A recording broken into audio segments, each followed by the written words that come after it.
ஆண்டவராக இயேசு கிறிஸ்துவின் நாமத்தில் என் அன்பின் வாழ்த்துக்கள்.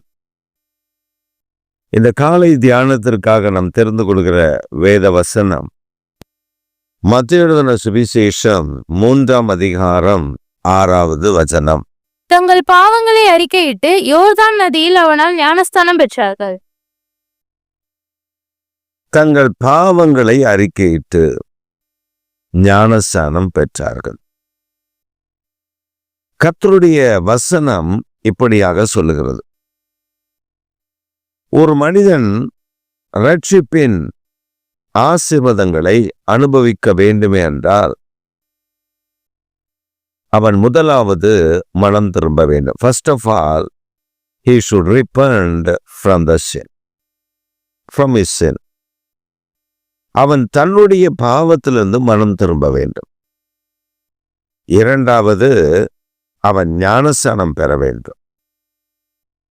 யோர்தானில் அவர்கள் அவனுக்கு மூழ்கி ஞானஸ்நானம் கொடுத்தார். பிதா, குமாரன், பரிசுத்தாவி திரியேக தேவனுடைய நாமத்தினால மூழ்கி ஞானஸ்நானம் எடுத்தார்கள்.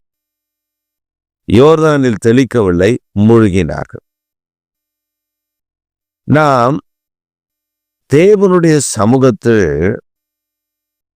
நம்முடைய வாழ்க்கை செழித்திருக்க, ஆசீர்வாதமாயிருக்க, நமக்கு வைத்திருக்கிற நன்மைகளை பெற்று அனுபவிக்க நாம் இந்த காரியங்களில் கீழ்ப்படிய வேண்டும்.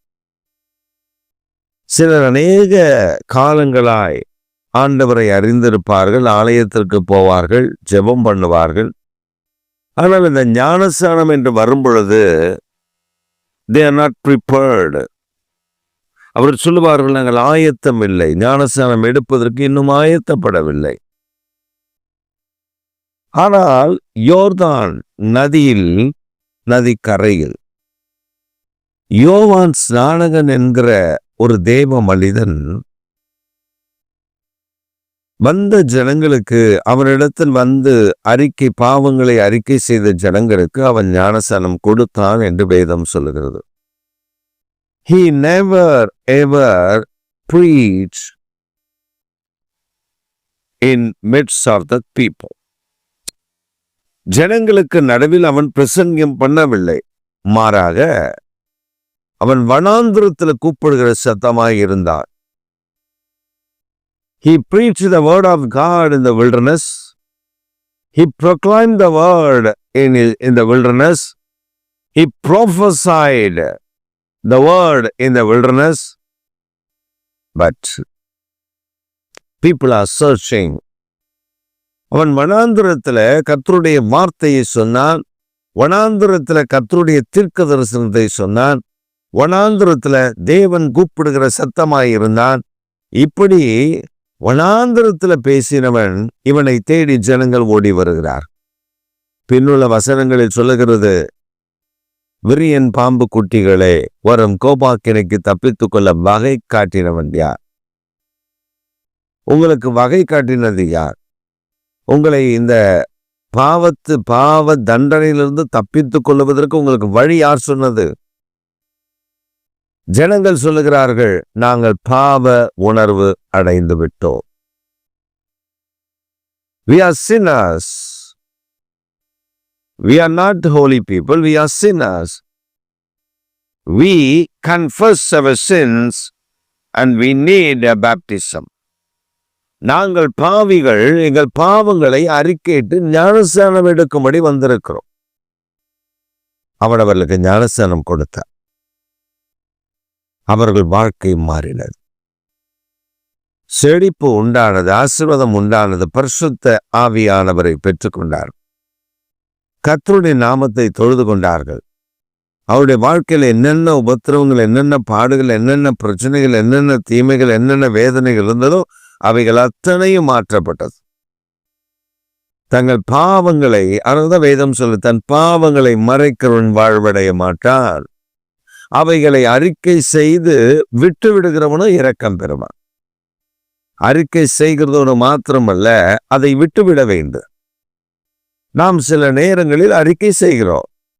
சில கூட்டங்களில் போய் அவர்கள் பிரசங்கிக்கிற வார்த்தைகளை கேட்டு அறிக்கை செய்கிறோம்.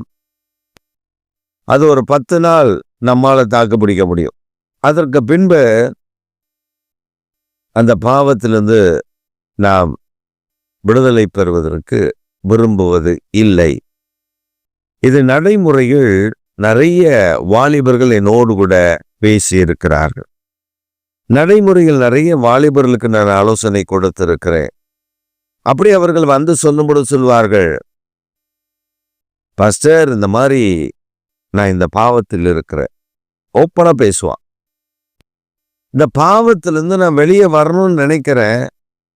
ஆனால் ஒரு 10 நாள் என்னால முடியுது. அடக்கி வச்சு அப்படியே அடக்கி கொள்ளுகிறேன். ஆனா 10 நாளைக்கு அப்புறம் என்னால முடியல, விழுந்து போறேன். இப்படி என்னுடைய வாழ்க்கை விழுந்து விழுந்து எழும்புகிற வாழ்க்கையா இருக்கிறதுக்கு ஒரு நிரந்த தீர்வு இல்லையா?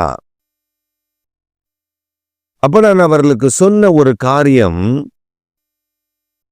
நீ உன் மாம்சத்தில், நீ உன்னுடைய சுயத்தில், உன் சுயபலத்தில் இந்த பாவத்திலிருந்து நான் விடுதலை பெற வேண்டும், இந்த பாவம் நான் செய்யக்கூடாது, மன கட்டுப்பாடு இருக்க வேண்டும் நினைத்தால் you could not. உன்னால் அது முடியாது. காரணம், நீ மாம்சம். ஆனால் உன் பலவீனத்தை தேவனிடத்தில் அறிக்கையிட வேண்டும். ஐயோ என் ஆண்டவரே, எனக்கு நான் இந்த விடுதலை வேணும், என்னால முடியல, நீங்க எனக்கு உதவி செய்யுங்க. Ask help from the Lord. He will help you. அவரிடத்தில் கேட்க வேண்டும். ஏன்னா அவர் தானே நமக்காக ரத்தம் சிந்தி மரித்தார், 3ஆம் நாள் உயிரோடு கூட எழுப்பினார். அவர் ரத்தத்தினால தானே நம்முடைய பாவங்கள் மன்னிக்கப்படுகிறது. He is a master who protects us from all the sins. He will help us. நமக்கு உதவி செய்கிற கர்த்தர். நீங்க வேதத்துல பாத்தீங்கன்னா, எலிசா அவன் தங்கியிருந்த இடம் பத்தவில்லை, அவன் தங்கியிருந்த இடம் போதவில்லை, அவன் தங்கியிருந்த இடம் it is not enough for his people to stay longer. அப்ப அந்த தீர்க்கதரிசி புத்திரர்கள்லாம் வந்து சொல்லுகிறார்கள், எலிசாவே இந்த இடம் எங்களுக்கு போதலப்பா, நம்ம வேற ஒரு இடம் பார்த்துருக்கோம், கொஞ்சம் நல்ல பெரிய இடம், அங்க நம்ம போயிடுவோமா? அப்ப எலிசா சொல்ற, ஓகே லெட் us go, நம்ம போலாம் அப்படின்னு சொல்லி அவர்கள் போகிறார்கள். அவர்கள் அப்படி போன இடத்துல தீர்க்கதரிசி புத்திரர்கள் அவன் பக்கத்துல அங்கங்க கடன் வாங்கி ஒரு கோடாரியை கடன் வாங்கி இருக்கிறார் ஒருவர். அவன் மரங்களை வெட்டி அவனுடைய வீடு கட்டுவதற்கு மரங்களை எல்லாம் வெட்டி கொண்டு வந்து வீடுகளை கட்டி கொண்டிருக்கும் பொழுது ஒரு ஆற்றங்கரையில் அவன் ஒரு மரத்தை வெட்டும் பொழுது அந்த கோடாரினுடைய தலைப்பு உருவி கொண்டு ஆற்றுக்குள்ள போய் விழுந்துச்சு. அப்போ ஓடி வந்து எலிசா கிட்ட சொல்றார், ஐயா அது இரவலா வாங்கினேன், இப்ப அவன் கொடுக்கலன்னா அவன் என்ன கொன்றுவான், அவனுக்கு நான் அது இரவலா வாங்கினேன், அந்த கோடாரி இரவலா வாங்கினேன், அது தயவு செய்து அங்க தண்ணியில விழுந்துருச்சு, தண்ணி பிரவாகித்து போகுது, நான் இப்ப என்ன பண்றதே தெரியல. ஏன்னா அந்த நாட்கள்ல ஒரு கோடாரி, ஒரு மண்வெட்டி, அதெல்லாம் எதிராளிகள் இஸ்ரவேல் ஜனங்கள் பயன்படுத்துவதற்கு விடமாட்டார்கள். அதெல்லாம் அவர்கள் எடுத்துட்டு போயிடுவாங்க. கொல்லர்கள் அங்கே அகப்படவில்லை, கொல்லர்கள் இல்லை, அந்த கொல்லர்கள் இருந்து அவங்களை அடிச்சு கொண்டு போயிடுவான். இந்த கொல்லர்களுடைய வேலை என்ன? மண்வெட்டிகளை மட்டும்தான் தீட்டி கொடுக்கணும். இவங்க அந்த கோடாரியெல்லாம் வச்சிருந்தாங்கன்னா இது யுத்தம் பண்ணா அடிச்சு வெட்டிடுவான்னு சொல்லி அதெல்லாம் ஷார்ப் பண்ணவே விட மாட்டான். ஆனா எலிசாவின் காலத்தில் அங்கே கோடாரி கிடைத்தது கடனுக்கு, அதை தொலைச்சிட்டா. இப்ப தொலைச்சிட்டா, இவன் ட்ரை பண்ணியிருப்பான் இல்லையா? உண்மையிலேயே அந்த தீர்க்கதரிசி புத்திரனுடைய மகன், அந்த புத்திரன் அவன் கண்டிப்பா என்ன பண்ணியிருப்பான்? ட்ரை பண்ணியிருப்பான், எப்படியாவது எடுக்கலாம் அப்படி இப்படின்னு அவன் ட்ரை பண்ணியிருப்பான். தோல்வி அடைந்தான். அவன் பிரயாசப்பட்டு தோல்வி அடைந்த பின்பு தீர்க்கதரிசிகிட்ட ஓடி வர்றான். எலிசா கிட்ட அவன் சொல்றான், ஐயா இப்படி ஆயிடுச்சு. அப்ப எலிசா கேட்கறது, எங்கடா போட்ட? இந்த இடத்துல தான். அப்போ ஒரு மரத்தை, ஒரு கிளைய ஒரு கைப்பிடிய வெற்றி அதுக்குள்ள போடுறா. தண்ணிக்குள்ள போட்டா அது மேலே எழும்பி வருகிறது, மிதக்குகிறது. இவன் கையை நீட்டி அதை எடுத்துக்கொண்டான். பிரியமானவர்களே, நாம் தேவனிடத்தில் உதவி கேட்கும் பொழுது இந்த காரியத்தில் நான் விழுந்து போய்விட்டேன். Lord, I had fallen in this particular sin. I want to confess that sin to you, and I want to repent from my sin. Please help me. நான் அதை அறிக்கையிட்டு அதிலிருந்து நான் வெளியே வர வேண்டும் என்று விரும்புகிறேன், விடுவிக்கப்பட வேண்டும் என்று இருக்கிறேன். நான் அந்த பாவத்தில் மூழ்கி இருக்கிறேன். I don't know way. எனக்கு வழி தெரியவில்லை, நீர் எனக்கு உதவி செய்ய வேண்டும் என்று கேட்பீர்களே. ஆனால் அவர் உங்களை இந்த கோடாரியை தீர்க்கதரிசி மிதக்க வைத்து மேலே கொண்டு வந்தது போல உங்களை பாவத்திலிருந்து வெளியே கொண்டு வந்து தம்முடைய இரத்தத்தினால் உங்களை காத்து கொள்ளுவார். இன்றைக்கு நீங்கள் ஞானஸ்நானம் எடுப்பதினால் உங்களுக்கு உண்டாகிற நன்மைகள், அவர்கள் யோர்தானில் ஞானஸ்நானம் எடுத்தார்கள், பாவங்களை அறிக்கை செய்து, பாவத்தோடு அல்ல, பாவத்தை விட்டுவிட்டு அறிக்கை செய்து அவைகளை விட்டுவிட கர்த்தர் நமக்கு உதவி செய்வார். இந்த ஏதாவது ஒரு பலவீனத்தில், பாவத்தில் நீங்கள் இருந்ததிலிருந்து விடுதலை பெற முடியாமல் இருப்பீர்களே, ஆனால் இன்றைக்கு இயேசுவே எனக்கு உதவி செய்யும் என்று கூப்பிடுங்கள். அவருக்கு உங்களுக்கு உதவி செய்வார். இதுவரை நீங்கள் இந்த பாவத்தினால் இழந்த ஆசீர்வாதங்கள், நன்மைகள், மேன்மைகள் சகலவற்றை ஆண்டவர் உங்களுக்கு பல மடங்கு கொடுத்து உங்களை ஆசீர்வதிக்க அவர் உண்மை உள்ளவராக இருக்கிறார். ஆமென். ஆமென்.